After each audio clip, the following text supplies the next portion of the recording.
bien, je voulais vous informer que j'avais l'intention de faire une série qui s'appellerait La réflexion du jour. Une façon de réfléchir sur certains sujets. Et ça, je produirai ça environ toutes les semaines. Et donc, je vous invite à me suivre dans cette chronique qui va traiter de tous les sujets actuels et d'une façon, disons, d'une façon assez philosophique, voilà, avec réflexion, voilà, des réflexions, voilà. Donc, on va réfléchir ensemble, voilà. Ça vous fera du bien de réfléchir un peu. Dans la vie, c'est bon de réfléchir.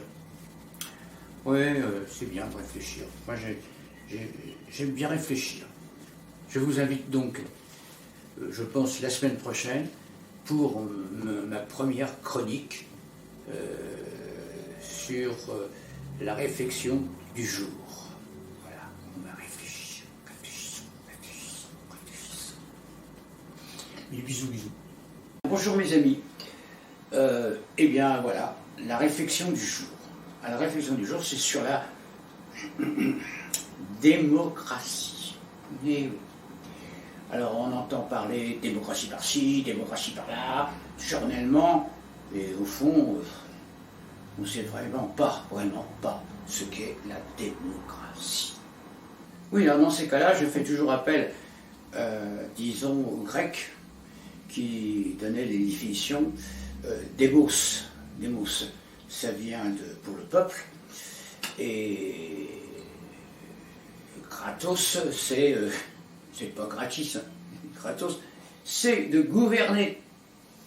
Voilà. Donc c'est gouverné par le peuple. Ah, ça fait réfléchir. Hein. Ce qui veut dire que finalement, le peuple est souverain. Ouais. Mais qu'est-ce que le peuple ? Ce serait, en quelque sorte, un groupe d'individus, plein d'individus, qui vivraient sur le même territoire. Ça se précise un peu là. Mais si on remet le pouvoir au peuple, aux individus, faut qu'ils soient intelligents, justes, tolérants, social, qui aime son prochain, par exemple. Alors là, ça se complique un peu, hein. Et on en vient là, à l'individu. Ah. Alors, l'individu, généralement, est égoïste, de nature, plus contradictoire. Tout ce qui est contre est pour tout ce qui est pour est contre. Enfin, et là, c'est difficile de rassembler les mêmes individus qui ont les mêmes idées, et on en vient plus ou moins à la politique. Alors, ne me faites pas dire que je crois à la dictature. Quoi qu'en ce moment, rien. Je ne crois pas à la dictature non plus. Bon, alors, hein, t'as voté. Bon, t'as plus rien à dire. Bon, eh bien écoutez mes amis, je vous demande de réfléchir à ce qu'est vraiment la démocratie. Bon. Et bonsoir, et à bientôt. Et gros bisous. Bonsoir les amis. Eh bien, aujourd'hui, on va aborder un sujet très délicat. Qu'est-ce que le droit ? Ah, là, c'est un sujet quand même important. Et disons que c'est, à mon avis, c'est des espèces de règles qui sont faites par les gouvernements. Ça doit être ça, quoi. C'est donc pour ça que les gouvernements se permettent de violer les droits. Oui, puisque c'est eux qui les font. Alors, c'est facile pour eux, hein. Et comme nul n'est censé d'ignorer les lois, bien ils se permettent de passer au-dessus des lois. Et alors là, on est piégé, tout simplement piégé. Et comme les lois sont faites démocratiquement par le peuple. Ah oui. Donc c'est finalement le peuple qui se piège lui-même. Voilà, c'est très fort, hein, très très fort, très très fort. Ça, je reconnais que... Je pense, finalement, que nous sommes piégés par notre propre pouvoir. Bah oui, le pouvoir du peuple. Je pense que c'est à méditer quand même. Eh bien, je vous souhaite une bonne soirée. Je vous dis donc à bientôt et bisous bisous. Bonsoir les amis. Eh bien, à la suite de la chronique sur la politique, j'ai pensé que finalement, il fallait parler un peu des hommes politiques, les politiciens. Ah oui. Est-ce que les politiciens représentent vraiment le peuple? C'est la question que je me suis posée. Alors, pour faire entendre sa voix, le peuple n'a plus qu'à descendre dans la rue, dont il est issu. Ouais. Alors, quand le peuple descend dans la rue, on n'entend pas toujours sa voix. Oui. Alors, comment le peuple peut faire entendre sa voix? À méditer. Alors, mes amis, je vous dis bonsoir et bonne réflexion sur le sujet. Bisous, bisous.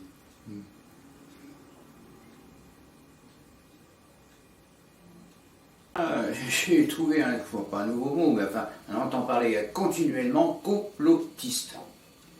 Alors je me suis posé la question, qu'est-ce que c'était le complotiste? Alors ce serait quelqu'un qui récuse la version communément admise qu'on appellerait un complotiste. Ouais. Enfin. Donc ce serait quelqu'un qui finalement n'admet pas l'autorité. Des contestataires, en quelque sorte. Là, je comprends un petit peu mieux. Alors, contester, n'est-ce pas un droit, finalement? Alors, je connais des gens qui sont pour tout ce qui est contre, et contre tout ce qui est pour. Oui. Alors, oui, ce sont des complotistes, contestataires, ce serait peut-être plus simple. Enfin, est-ce que vous pouvez me donner une définition exacte du complotisme? Eh bien, je serais bien contente. En attendant, je vous dis bonsoir, à bientôt et bisous bisous. Bisous bisous. Bonsoir mes amis. Eh bien, je ne pouvais pas aujourd'hui ne pas faire une réflexion sur la diversité. Diversité par-ci, diversité par-là. La diversité, ça fait depuis 1990 qu'on en parle. 33 ans qu'on débat sur la diversité. Et on n'a toujours pas trouvé. Et toujours pas de solution. On s'aperçoit que les Français sont divers. Ils sont variés. Comme si on ne le savait pas. Franchement. Hein? Franchement. Oui, on ne peut pas parler de diversité sans parler de communautarisme. Eh oui. Voilà, tout ça c'est compliqué, franchement. Essayons de comprendre. Alors on perdrait notre identité. Plus besoin de carte d'identité, et non. On ferait partie de la communauté. Mais le problème c'est qu'il y a plusieurs communautés. Alors pour faire une grande communauté, comment faire? Avec des communautés qui sont diversifiées. Je ne comprends plus rien là. J'avoue que j'y perds mon latin. Oui, on vit vraiment dans un monde de fous. Oui, où l'humain n'existera plus. 1 plus 1, ça ferait 1. Bah oui, 1, communautaire. Ah bon. Eh bien, je vous embrasse. Bisous, bisous. Eh bien, j'ai un sujet qui est assez aussi très difficile à traiter, c'est la justice. Alors là, j'ai plus de questions à vous poser que de réponses. Des questions, ouais, beaucoup de questions. J'espère que vous allez méditer dessus, parce que j'aurais bien une aide de méditation de temps en temps qui m'aide à remettre les pendules à l'heure. Tout d'abord, qu'est-ce que la justice, hein? C'est des hommes qui font la justice. Est-ce que les hommes peuvent être justes, hein? Là, c'est autre chose. Et puis, est-ce que les hommes ont le droit de faire justice, hein? Et faut-il aussi laisser les crimes impunis? Peut-être qu'aujourd'hui, on essaye d'excuser ou de pardonner des crimes qui sont, au fond, impardonnables. Il semblerait que la justice pense plutôt aux criminels et pense pas tellement aux victimes. Alors, il ne nous reste plus qu'à penser à la justice divine. Mais ça, c'est pour ceux qui ont la foi. Tout ça, ce sont des questions vraiment que je vous pose. Eh oui. Beaucoup de questions et malheureusement, je n'ai pas de réponse. Tout ça à méditer. Je vous dis bonsoir les amis et à bientôt. Les amis, je suis complètement déconfite. Oui, oui. Quand je regarde la télévision, il m'arrive de temps en temps, le moins possible, et que j'assiste au débat parlementaire, alors là, je comprends complètement la déchéance, la décadence de la France. J'ai jamais vu des débats aussi. J'arrive pas à trouver les mots. Et puis quand je tourne quand je zappe, je tombe sur les débats des journalistes. Alors là c'est le summum. Qu'est-ce qu'ils peuvent parler? Parler pour ne rien dire. Enfin. J'ai du mal à reprendre mon souffle. Dans les journalistes, il y a des femmes. Alors là, les femmes, elles sont de plus en plus belles. Ah oui, on dirait presque des mannequins. Et en plus, elles prouvent que ils ont une certaine intelligence. Quant aux journalistes mâles, c'est autre chose. Alors là, c'est autre chose. Alors les journalistes mâles surveillent un petit peu leur look, ça dépend. Il y en a certains qui se teignent les cheveux très très blancs, hein, parce que ça donne une certaine... Tout ça, on assiste à un carnaval de mots et de débilité. Et bien ça y est, j'ai repris mon souffle, je suis rentré des courses, et je vais pouvoir penser à autre chose.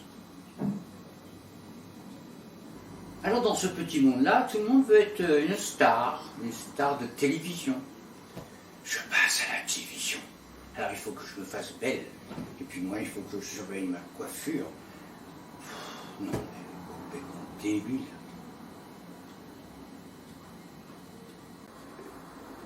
Je voulais prendre un petit peu de recul par rapport à cette histoire de palmade qui a envahi la presse.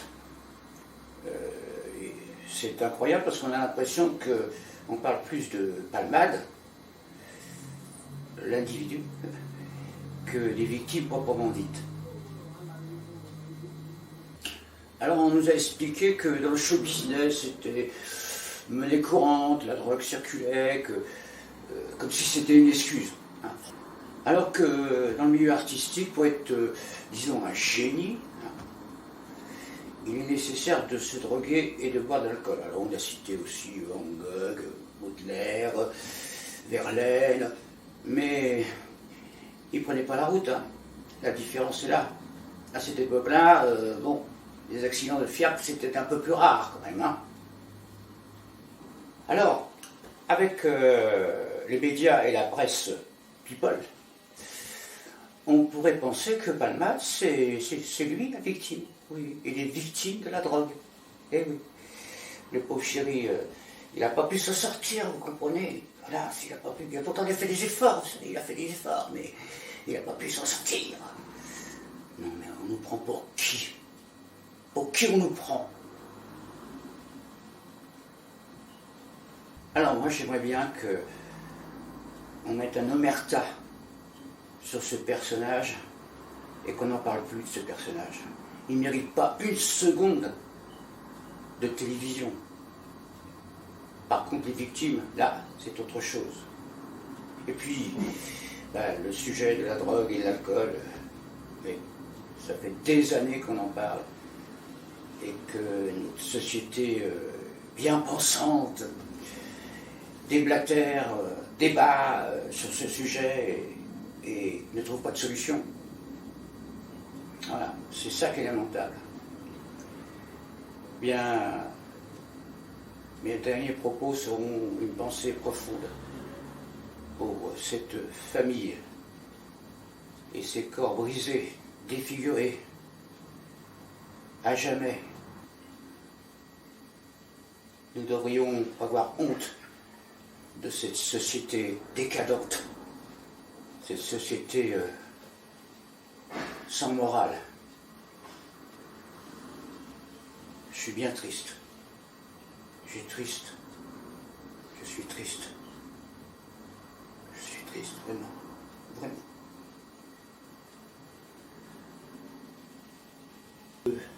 De l'amour entre un homme et une femme. Est-ce que ça existe encore? Si on remonte aux premiers hommes, je ne sais pas s'il y avait vraiment ce qu'on appelle de l'amour. Peut-être une certaine fidélité, quand même. Peut-être. On trouve ça d'abord chez les animaux. Il y a certains animaux qui sont en couple et qui vivent en couple pendant des années, des années, des années.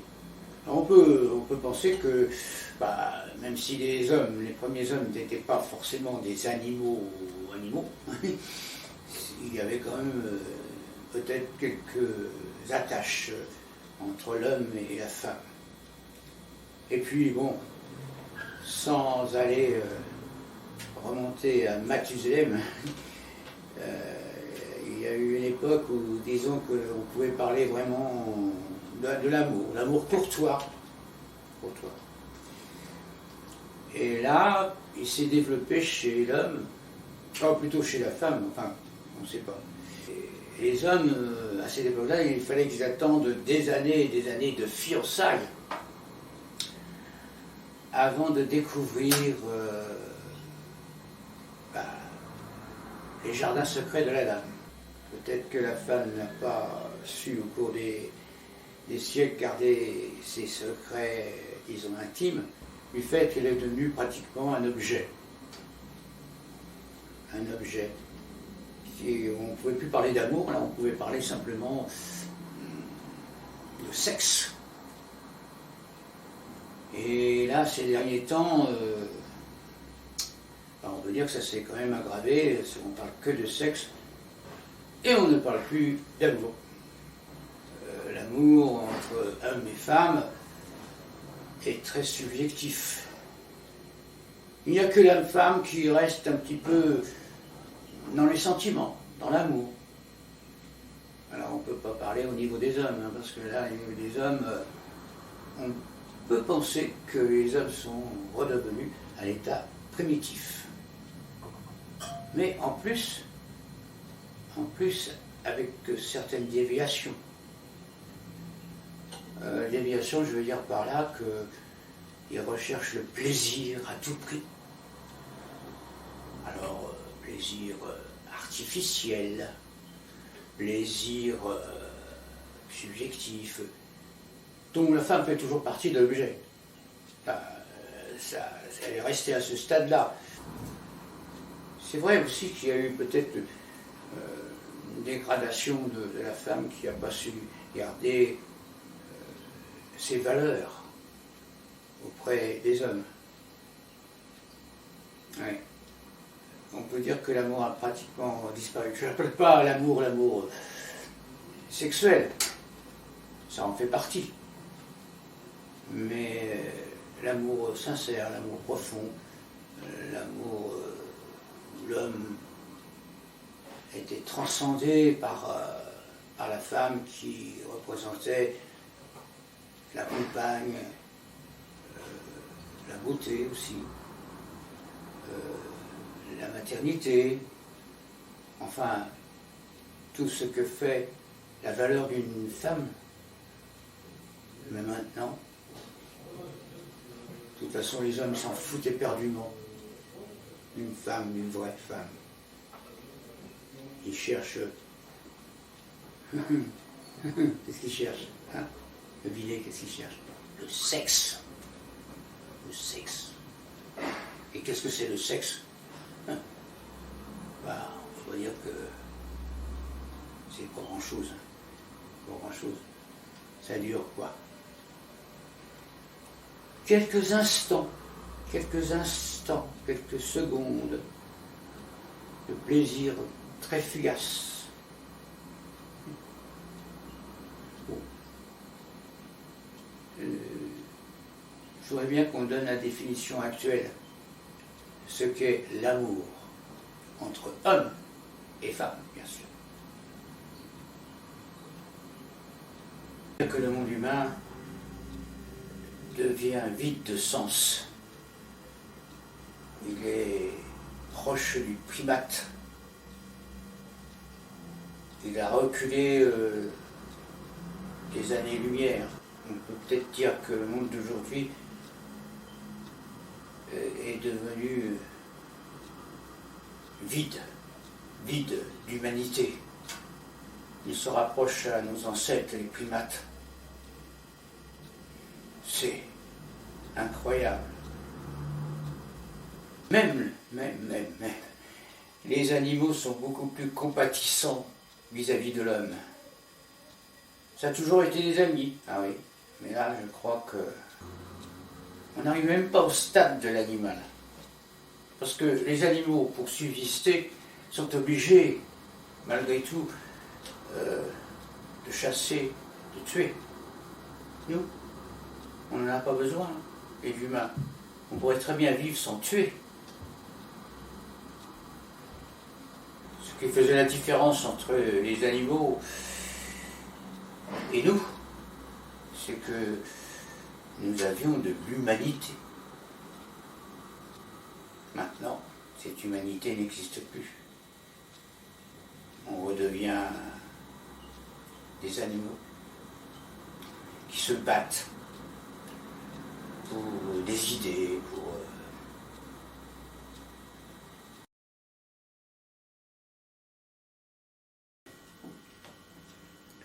Il n'y a pas de guérison. Quand on est drogué, c'est pour toute la vie. Ainsi que l'alcool d'ailleurs. Alors, que faire? Que faire? Le problème, finalement, c'est pas tellement de se droguer ou de s'alcooliser. Le problème, c'est quand ça atteint les autres personnes. Alors évidemment, avec la voiture. Mais on peut espérer que la voiture n'existera plus. Elle sera électrique. Elle marchera à tant à l'heure. Alors on limitera les dégâts. Mais il y aura toujours de drogués, il y aura toujours des alcooliques. Alors, il faut interdire aux alcooliques et aux drogués de conduire. C'est simple. C'est très simple. Bah oui, mais vous comprenez, on a besoin de la voiture. Ah oui. Même les alcooliques et les drogués ont besoin de la voiture. Alors il faut leur payer un chauffeur. Moi je vois cette solution-là. Chaque drogué ou chaque alcoolique, on leur paye un chauffeur. Alors ça coûtera un petit peu à la société, mais beaucoup moins cher que de payer des indemnités aux victimes. Et encore quand les victimes sont indemnisées. Là encore, c'est une question. Oui. Je divague un petit peu. Mais je suis pas drogué, moi. Hein. Ah non, j'ai tout mon esprit. Alors si j'ai bien compris aussi, c'est que dans le temps, il y avait des drogués. Ils étaient sages.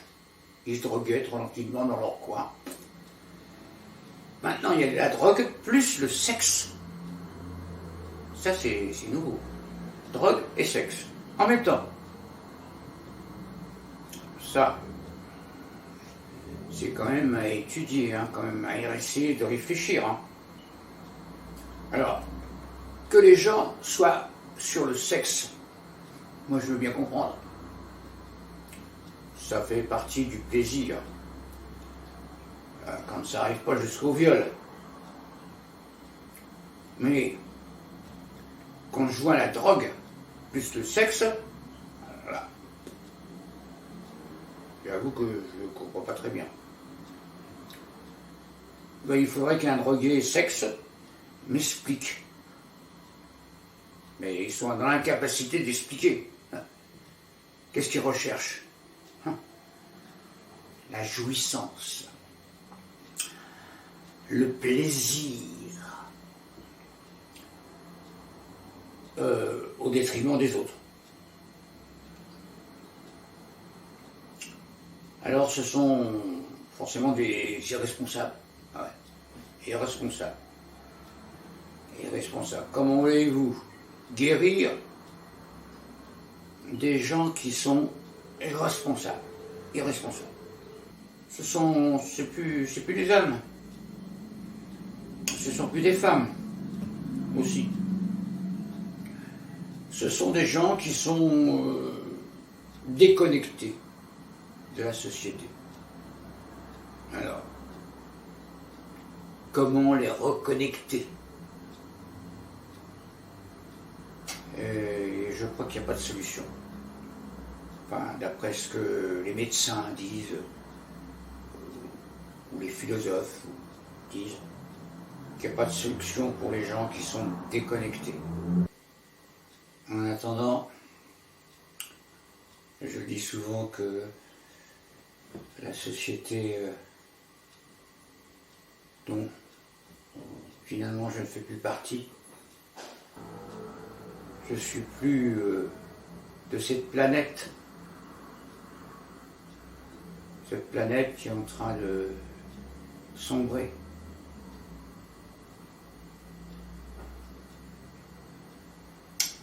Alors, au revoir, et comme on dit, faisons avec. Faisons avec. Les amis, la première chronique sur la réflexion du jour.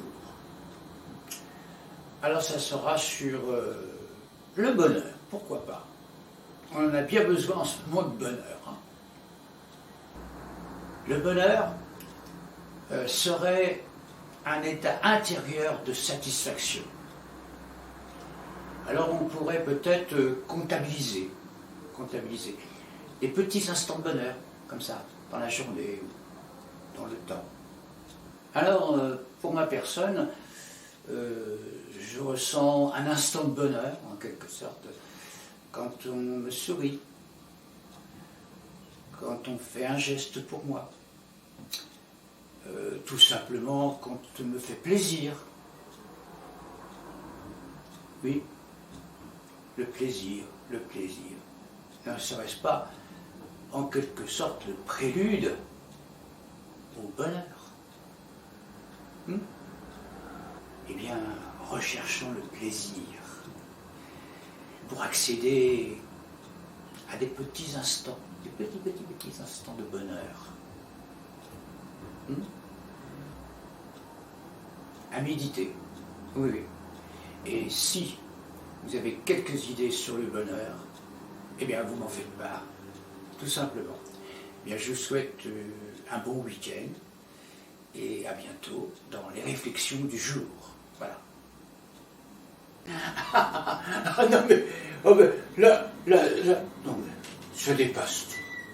Je viens d'apprendre à la télévision qu'un jeune de 16 ans avait entendu des voix et qui a tué une enseignante d'espagnol. Alors c'est vrai qu'à une certaine époque, il y avait donc des jeunes filles qui entendaient des voix. Mais c'était des voix de paix. C'était pour la paix. Mais pas pour la violence. Ah, la violence. Alors en ce moment, il y a plein de gens qui entendent des voix. Des voix d'Allah, des voix ceci, des voix de cela. Il y a plein de voix qui circulent. Mais ce sont des voix destructrices. Alors par contre, on n'entend pas des voix bénéfiques. Ah non, c'est toujours pour détruire, malfaisantes. Alors on finira par croire que... Alors s'il y a des gens qui ne croient pas en Dieu, que je respecte, on pourrait croire à la satanisation. Ah oui. Si Dieu n'existe pas, peut-être que Satan existe. Ou alors, on pourrait croire que dans certains hommes, Satan, le diable, s'est installé en eux. Alors là, que faire? Comment détecter ceux qui sont diabolisants, en quelque sorte? Ah oui. Comment faire pour les éviter? Alors je vous conseille de vous mettre à l'abri de la société diabolisante.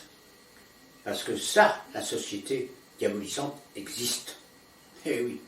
Enfin, restons dans notre bulle et rêvons un peu à des jours meilleurs.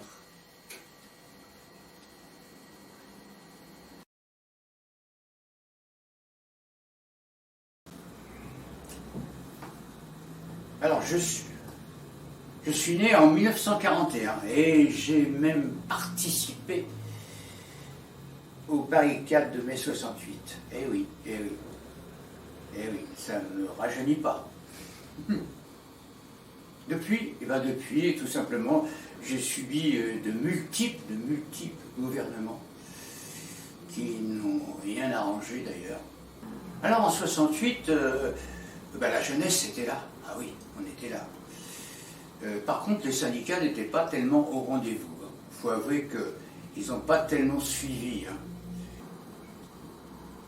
Alors qu'aujourd'hui, apparemment, les syndicats sont là, mais la jeunesse n'y est pas tellement. Alors je me demande, quand arrivera le jour où syndicats et la jeunesse seront au rendez-vous. Quant à moi, ma foi, disons, je ne verrai pas les fameux beaux jours de 1930, 1935, 1940, etc. Je ne serai pas là pour voir ça. Et j'avoue que ça me console. Je vous souhaite à vous bonne continuation. Eh oui.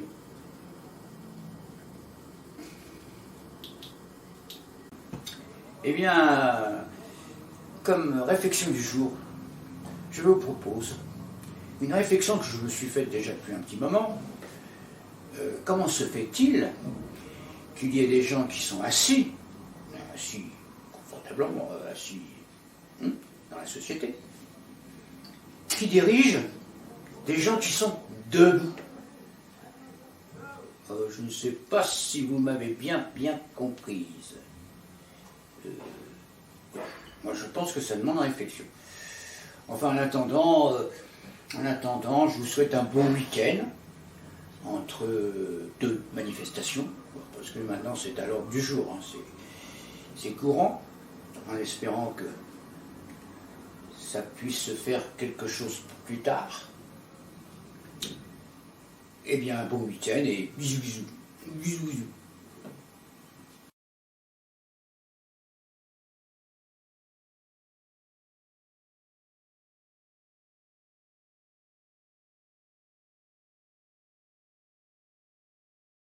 Pour ce soir, ce sera ma deuxième chronique sur la drogue. Bah oui, parce que tout le monde se pose des questions. Qu'est-ce qu'il faut faire pour canaliser cette drogue, etc. Alors il y a des débats, des surdébats, mais finalement, je m'aperçois que les gens manquent d'intelligence. Ah oui, parce que moi, qui suis simpliste et cartésienne, j'ai donc pensé que s'il n'y avait plus de consommateurs, eh ben, il n'y aura plus de dealers. Voilà, la solution est là. Alors, pourquoi, la question est là, pourquoi il y a des consommateurs de drogue? Ah oui, pourquoi? Ça, c'est la vraie question. Ah oui, la vraie question. Alors, à mon avis, il y a certaines gens qui sont mal parce qu'ils sont dans une société qui est moche, quoi. Voilà. Quant aux jeunes, alors, ben, ils n'ont aucun avenir dans notre société actuelle. Alors, qu'est-ce qu'ils font? Ben, il faut bien qu'ils s'évadent.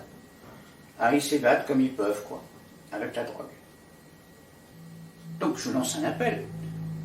Il suffit que la société actuelle retrouve de l'espoir en ayant les moyens d'avoir de l'espoir. Mais ces moyens, on ne les a pas. Eh ben non.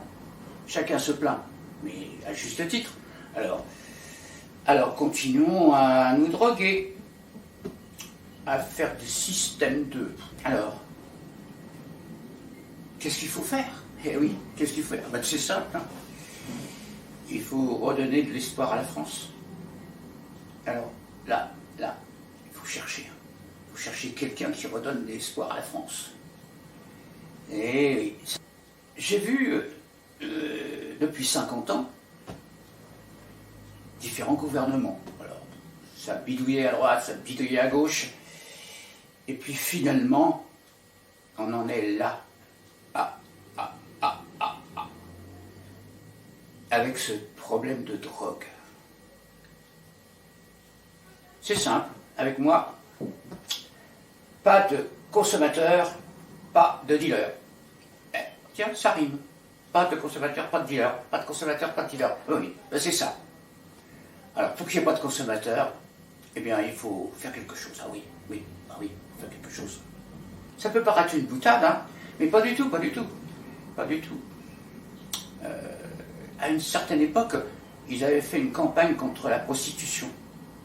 Alors, ils avaient pénalisé qui? Les consommateurs, pas les prostituées. C'était peut-être la solution aussi. Eh bien, là, c'est pareil. Pas de consommateurs, pas de dealers.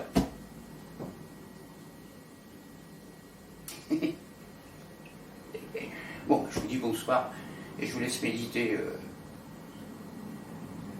sur ma formule.